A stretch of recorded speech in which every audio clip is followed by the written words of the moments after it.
Hello दोस्तों, मेरे YouTube channel Hindi पाठशाला में आप सभी का स्वागत है। आज के वीडियो में हम क्लास 8th के हिंदी पाठ्य पुस्तक बसंत भाग 3 के चैप्टर 7 क्या निराश हुआ जाए नामक पाठ का प्रश्न अभ्यास करेंगे। पूरा प्रश्न उत्तर जानने के लिए आप वीडियो को पूरा देखना और मेरे चैनल हिंदी पाठशाला को सब्सक्राइब भी कर देना। तो चलिए दोस्तों, प्रश्न अभ्यास शुरू करते हैं। आपके विचार से पाठ का पहला प्रश्न है, लेखक ने स्वीकार किया है कि लोगों ने उन्हें धोखा दिया है, फिर भी वह निराश नहीं है। आपके विचार से इस बात का क्या कारण हो सकता है? तो आपने पाठ में पढ़ा है और लेखक ने पाठ में किस संदर्भ में बताया है, उसके आधार पर आप उत्तर यहाँ लिख सकते हैं इस प्रकार से।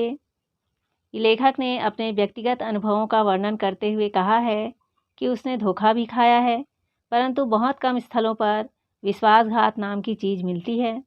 इसलिए वह निराश नहीं है, क्योंकि धोखे और ठगी की घटना के अलावा ऐसी घटनाएं बहुत सी घटी है जब लोगों ने अकारण उनकी सहायता की है। निराश मन को ढाढ़स दिया है और हिम्मत बंधाई है। इसलिए उसे विश्वास है कि समाज में मानवता, प्रेम, आपसी सहयोग समाप्त नहीं हो सकते। आगे का प्रश्न देखिए, पर्दाफाश से दोषों का पर्दाफाश करना कब बुरा रूप ले सकता है? उत्तर इस प्रकार से लिख सकते हैं। दोषों का पर्दाफाश करना तब बुरा रूप ले सकता है जब हम किसी के आचरण के गलत पक्ष को उद्घाटित करके उसमें रस या आनंद लेने लगते हैं, या जब हमारे ऐसा करने से वे लोग उग्र रूप धारण कर किसी को हानि पहुंचाए, अर्थात दोषी व्यक्ति अत्यधिक क्रोधित होकर किसी को नुकसान भी पहुंचा सकता है। आगे का प्रश्न देखिए, आजकल के बहुत से समाचार पत्र या समाचार चैनल दोषों का पर्दाफाश कर रहे हैं। इस प्रकार समाचारों और कार्यक्रमों की सार्थकता पर तर्क सहित विचार लिखिए। तो उत्तर आप इस प्रकार से लिख सकते हैं, बहुत से समाचार पत्र या समाचार चैनल दोषों का पर्दाफाश कर रहे हैं। दोषों के प्रति जन जागृति के लिए यह जरूरी है। इससे लोग समय रहते सचेत और सावधान हो जाते हैं। इसका दोषपूर्ण पहलू यह है कि लगातार प्रसारण से दोषियों को नायक का रूप मिलने लगता है। यह महसूस होने लगता है कि पूरा समाज भ्रष्ट हो गया है। इससे लोगों में असुरक्षा का भाव बढ़ता जा रहा है। समाचार पत्र और समाचार चैनल अच्छी बातों को जोर शोर से प्रस्तुत नहीं करते हैं, अर्थात जैसे बुरी घटनाओं को उद्घाटित किया जाता है न्यूज़ चैनल के द्वारा या समाचार पत्रों के द्वारा, वैसे ही अच्छी घटनाओं का भी प्रसारण होना चाहिए। इससे समाज में अच्छा संदेश जाएगा और लोग अच्छा कार्य करने को प्रेरित होंगे। आगे का प्रश्न देखिए, कारण बताइए से निम्नलिखित के संभावित परिणाम क्या क्या हो सकते हैं, आपस में चर्चा कीजिए। जैसे ईमानदारी को मूर्खता का पर्याय समझा जाने लगा है। इसका परिणाम ये है कि भ्रष्टाचार बढ़ेगा। पहला नंबर है सच्चाई केवल भीरू और बेबस लोगों के हिस्से पड़ी है। दूसरा नंबर है झूठ और फरेब का रोजगार करने वाले फल फूल रहे हैं। तीसरा नंबर है हर आदमी दोषी अधिक दिख रहा है और गुणी कम। तो इसका परिणाम क्या हो सकता है, इसे आप उत्तर में लिखेंगे। पहला है सच्चाई केवल भीरू और बेबस लोगों के हिस्से पड़ी है। परिणाम यह होगा कि तानाशाही बढ़ेगी। दूसरा है झूठ और फरेब का रोजगार करने वाले फल फूल रहे हैं। इससे परिणाम यह होगा कि भ्रष्टाचार बढ़ेगा। तीसरा, हर आदमी दोषी अधिक दिख रहा है, गुणी कम। परिणाम यह है कि अविश्वास बढ़ेगा। आगे का प्रश्न देखिए, आपने इस लेख में एक बस की यात्रा के बारे में पढ़ा। इससे पहले भी आप एक बस यात्रा के बारे में पढ़ चुके हैं। यदि दोनों बस यात्राओं के लेखक आपस में मिलते तो एक दूसरे को कौन कौन सी सही बातें बताते? अपनी कल्पना से उनकी बातचीत लिखिए। आपने इस पाठ से पहले बस की यात्रा नामक एक रचना पढ़ी, हरिशंकर परसाई जी द्वारा लिखित रचना है। इस पाठ में आपने पढ़ा था कि कैसे हरिशंकर परसाई जी जो है वो किसी बस में यात्रा करते हैं और उस बस की बहुत बुरी हालत रहती है, चलने फिरने के लायक वो बस नहीं रहती। यह एक व्यंग्य लेख था। और अभी जो पाठ पढ़ रहे हैं हजारी प्रसाद द्विवेदी जी द्वारा लिखित, तो इस बस की यात्रा में और उस बस की यात्रा में दोनों के जो लेखक हैं, दोनों बस की यात्राओं के जो लेखक हैं वे आपस में मिलते तो किस प्रकार से कौन सी बातें करते, उसके बारे में आप अपनी कल्पना से यहाँ पर उनकी बातचीत को लिख सकते हैं। जैसे यहाँ लिखा गया है। पहली बस यात्रा का लेखक कहता, हमारी बस तो बूढ़ी हो चुकी, बेदम हो चुकी, इसलिए रुक गई है, पर आपकी बस तो नई लग रही है, फिर भी बीच सड़क पर रुक गई है। ये कौन कहते? हरिशंकर परसाई जी। अब दूसरी बस यात्रा का लेखक कहता कि मुझे लगता है बस अचानक ख़राब हो गई है, लेकिन सवारियां डरी हुई है कि कहीं उन्हें कोई लूट न ले। ये कहते हजारी प्रसाद द्विवेदी जी। आगे हरिशंकर परसाई जी कहते, हमारा ड्राइवर तो नली से इंजन को पेट्रोल पिलाकर चला रहा था। यह सीसी से अपने बच्चों को भी इसी तरह दूध पिलाता होगा। तो द्विवेदी जी जो दूसरी बस यात्रा के लेखक हैं वे कहते, खैर हमारी बस इतनी गई बीती तो नहीं है, कंडक्टर डिपो तक गया है, शायद ठीक वाली बस लेता आए, हमारे बच्चों के लिए दूध और पानी भी लाने के लिए कहकर गया है।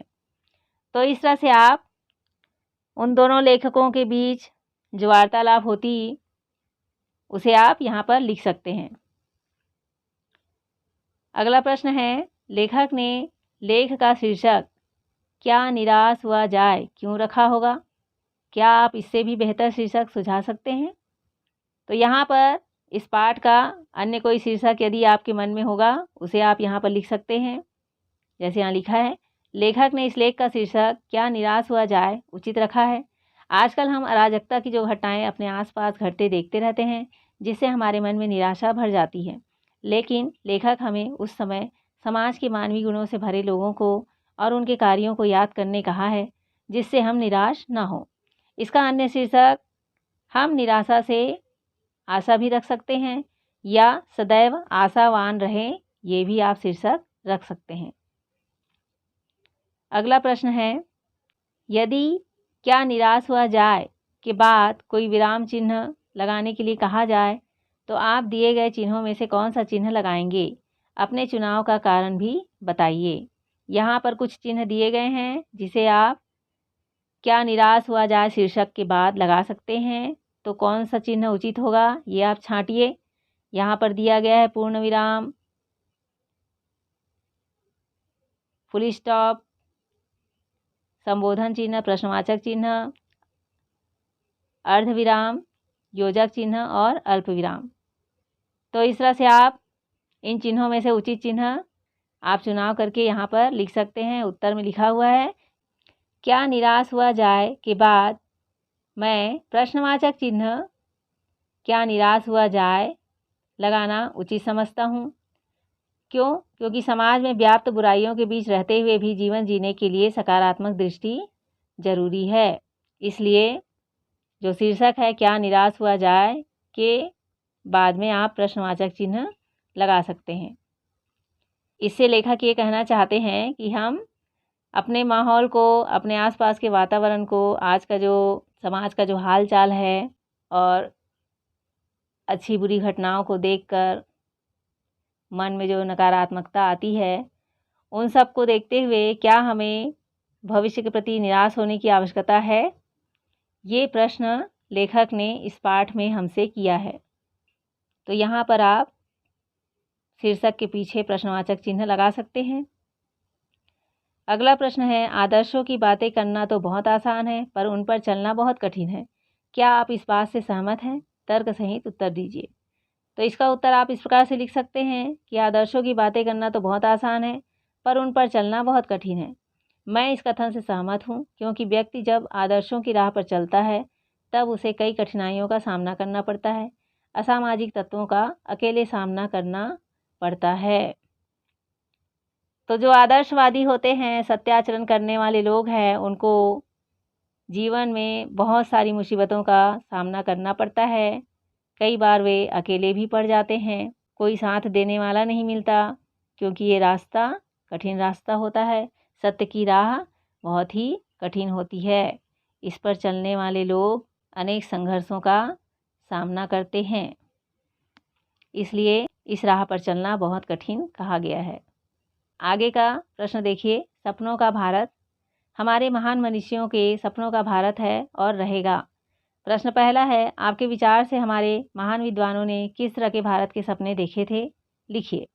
तो आप उत्तर इस प्रकार लिख सकते हैं, हमारे महान विद्वानों ने उस भारत के सपने देखे थे जिसमें सच्चाई, त्याग, धर्म, परहित, संयम, परोपकार आदि गुणों को आचरण बनाने वाले लोग हों, लोग मेहनत करें, किसी का शोषण न करें, ईमानदारी को मूर्खता का पर्याय न समझें, लोग नियम कानून कायदे का पालन करें, दरिद्र जनों के सारे अभाव दूर हो जाएं। आगे का प्रश्न देखिए, आपके सपनों का भारत कैसा होना चाहिए? लिखिए। तो यहाँ पर आप अपने विचार लिखेंगे कि मेरे सपनों के भारत में बेईमान, कामचोर, राष्ट्रद्रोही एवं भ्रष्ट लोगों का कोई स्थान नहीं है। गरीबों का खून चूसकर जेबें भरने वालों के लिए, राष्ट्रीय संपत्ति को नुकसान पहुंचाने वालों के लिए एकमात्र जेल ही ठिकाना होना चाहिए। भ्रष्ट, घूसखोर, अपराधी लोग संसद में न पहुँचे। अधिकारी और नेता केवल जनहित की बात ही सोचेंगे। जिन लोगों ने देश का पैसा विदेशी बैंकों में चोरी छुपे जमा कराया है, उस पैसे को देश में लाकर कल्याण कार्यों में खर्च किया जाएगा। जाति बिरादरी और क्षेत्रवाद को बढ़ाने वाले नेताओं को सत्ता में नहीं आने दिया जाएगा। ये विचार हैं मेरे सपनों के भारत का। आप अपने खुद के विचार यहाँ पर लिख सकते हैं। आगे का प्रश्न है, दो शब्दों के मिलने से समास बनता है। समास का एक प्रकार है द्वंद्व समास। इसमें दोनों शब्द प्रधान होते हैं। जब दोनों भाग प्रधान होंगे तो एक दूसरे में द्वंद्व या स्पर्धा या होड़ होगी, होड़ की संभावना होती है। कोई किसी से पीछे रहना नहीं चाहता। जैसे चरम और परम, ये है द्वंद्व समास का उदाहरण। चरम परम। भीरू और बेबस, भीरू बेबस। दिन और रात, दिन रात। तो यहाँ पर जो योजक चिन्ह है उसके बदले में यहाँ पर और शब्द का प्रयोग कर सकते हैं। और के साथ आए शब्दों के जोड़े को और हटाकर योजक चिन्ह भी लगाया जाता है। कभी कभी एक साथ भी लिखा जाता है। द्वंद्व समास के 12 उदाहरण ढूंढकर लिखिए। तो यहाँ आपको जैसे ऊपर लिखित उदाहरण दिया गया है द्वंद्व समास का, वैसे ही आपको 12 और उदाहरण ढूंढकर लिखना है, जिस प्रकार यहाँ लिखा हुआ है। अन्न और जल अर्थात अन्न जल। अपना और पराया, अपना पराया। दीन और हीन, दीनहीन। दूध रोटी का अर्थ है दूध और रोटी। आगा पीछा, आगा और पीछा का अर्थ है। अच्छा और बुरा, अच्छा बुरा का अर्थ। ऊपर नीचे है, ऊपर और नीचे। राजा और रानी, राजा रानी। माता और पिता, माता पिता।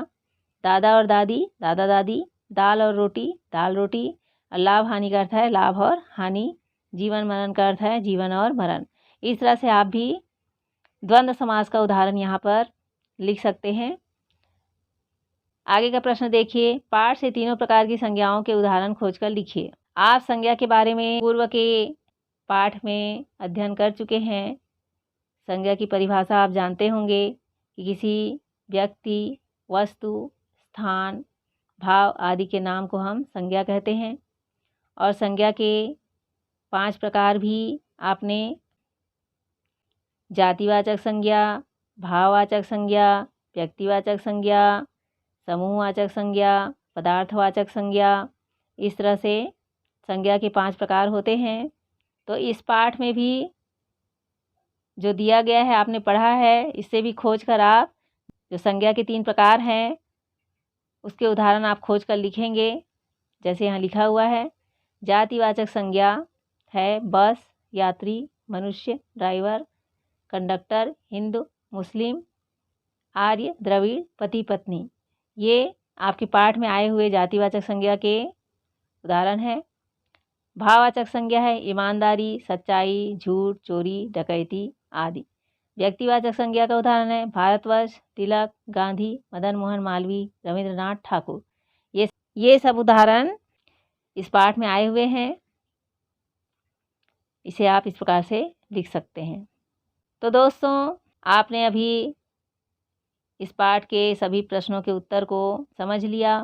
इस पाठ का एक्सप्लेनेशन वीडियो के लिंक जो है वो डिस्क्रिप्शन बॉक्स पर दिए गए हैं, उसे क्लिक करके आप पाठ को भी समझ सकते हैं। दोस्तों, अगर ये वीडियो अच्छी लगी हो तो आप अपने दोस्तों के साथ ज़रूर शेयर कीजिए, लाइक कीजिए और मेरे चैनल को भी सब्सक्राइब कर दीजिए।